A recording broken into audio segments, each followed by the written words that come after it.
For one congressman, one from Houston, pushing for military force along the border. Joining me this morning is Congressman Ted Poe. Good morning and thanks for being here. Good morning, Jose. Okay, we're leaving Iraq and you want to reassign or have reassigned some of the equipment used in the war effort to go along the border. Why? Because we need it at the Texas-Mexico border, but the equipment is good equipment. It's veteran equipment, if we can say that, and it's coming back to the United States, already paid for by the taxpayers, and rather than store it in some warehouse or some field somewhere, transport certain equipment, Humvees, UAVs, and night vision equipment down to the Texas-Mexico border to make it available for local and state government and even our Border Patrol to fight the drug cartels who are getting more vicious when they come into the United States. Now, Congressman, you're aware of the term posse comitatus, and some folks might say that this might be a part of that because you're using military personnel in what could be a civilian effort along the border. Well, it's not personnel, it's the equipment.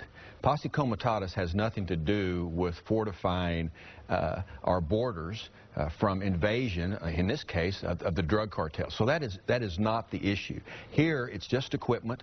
It's equipment that they need, equipment that is paid for, and certainly our sheriffs on the borders needs this equipment. They've told me, it's hard to chase down a drug cartel that's coming across in a SUV with their Crown Victorias. They'd rather have Humvees to do that kind of thing. So it's something that we can do. It doesn't cost taxpayers any money. If it can be done, how soon do you think equipment could be shifted towards the border with everyone returning from the conflict in Iraq now? The equipment is on the way back now. Some of it's already here. And the main thing is to just work with the Department of Defense, who has a program that does this, to transfer the equipment automatically to those who want it on the Texas-Mexico border. It's only if a county doesn't want it, of course, they're not going to be forced to take it. But if they can use it, let's transfer it. And as soon as we cut through all get it sent down there.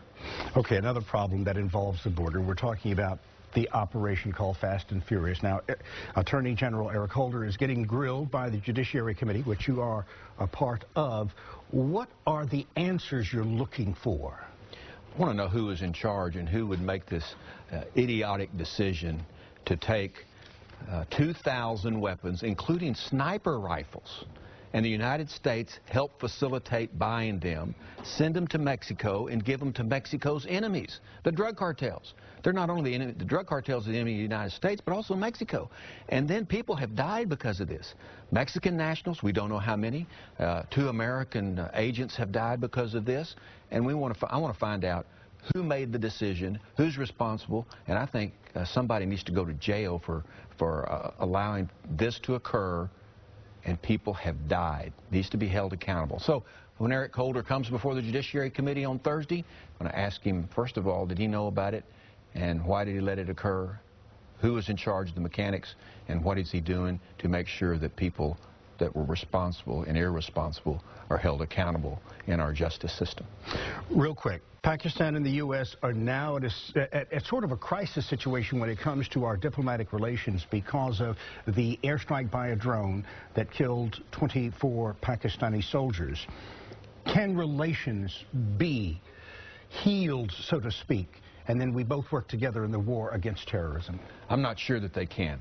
It's gotten to a point where this is a pretty bad marriage between Pakistan and the United States.